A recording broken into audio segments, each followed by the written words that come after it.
Hi Rob, just going to have a little look at your last lesson that we had last month, and the main things that we were working on was really trying to get a better compression on the golf ball.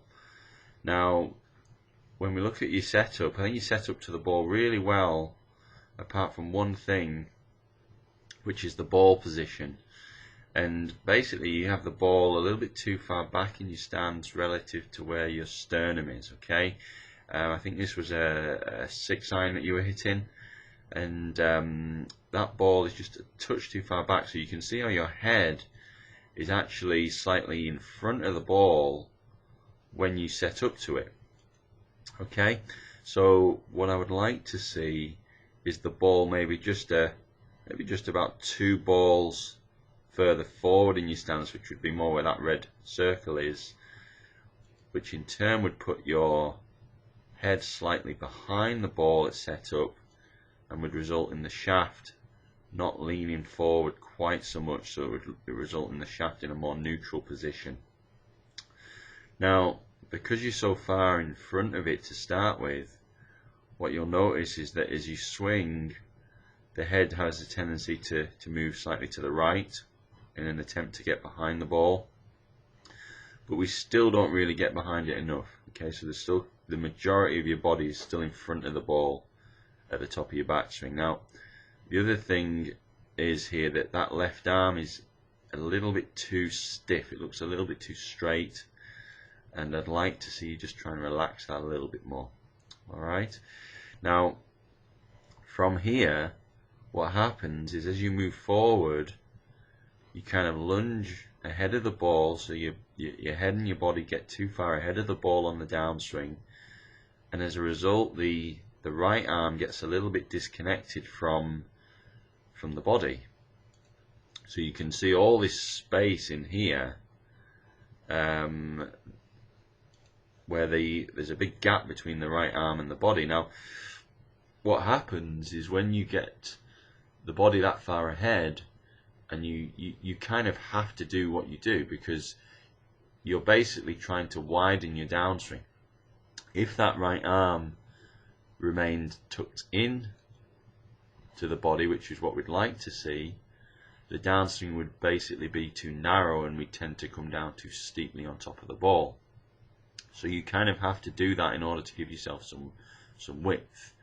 Now when that happens, the hands have a tendency to release a little bit early, so we get a little bit flippy with the hands through impact. Now your bad shot is really that pull to the left, and when the hands release early, that's going to tend to cause the club face to maybe get a little bit shut as well. So you can also see here that as you go through, the lower body isn't really rotating as much as we'd like to see, so that right heel, that the sole of your right shoe is staying looking at the ground a little bit too long in the follow through, which again would be another reason for the hands to get a little bit active. Now if we just have a quick look from down the line, I like it from down the line. I think you set up really good, very good posture, great takeaway, really on plane. It's a really good position there. As you get halfway back, I like the hand position, you stayed in your body angles nicely, but what we'd like to see is from here is maybe the arms just working up a little bit more. They just stay a little bit deep, and you can see that the head just tips forward slightly, so the tip of your cap there is just going ahead of that line. But again, to be fair, you bring it down on a really good plane, so there's not much wrong with the shape of your swing. It's really, obviously that pull is really more to do with the club face position, and you can see on the way through here how that heel just wants to stay looking towards the ground a little bit too long, so we've got to let that release a little bit earlier. Now if I just show you quickly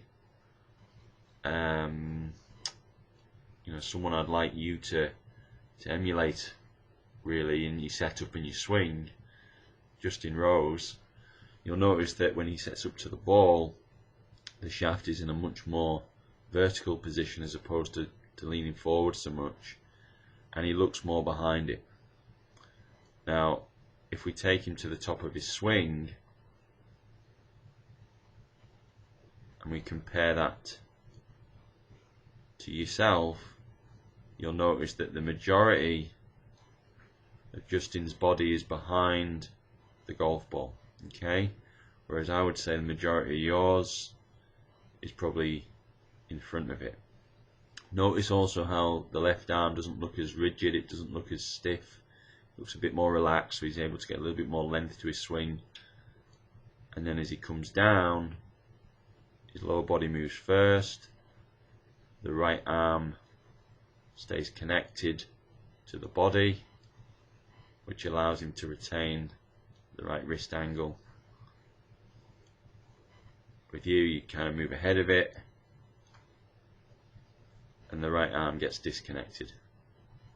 Okay, so this picture on the left here is really looking at, this is what I want you to visualize, and it really all stems from a good setup position and then working on the proper sequencing, so we get the lower body driving, moving laterally first, and that coincides with that right arm kind of staying into the side a little bit more. So keep working at it. I mean, you've got a good golf swing, you don't need to do too much with it, but this is an important thing for, you know, in terms of consistency of the strike and also direction as well.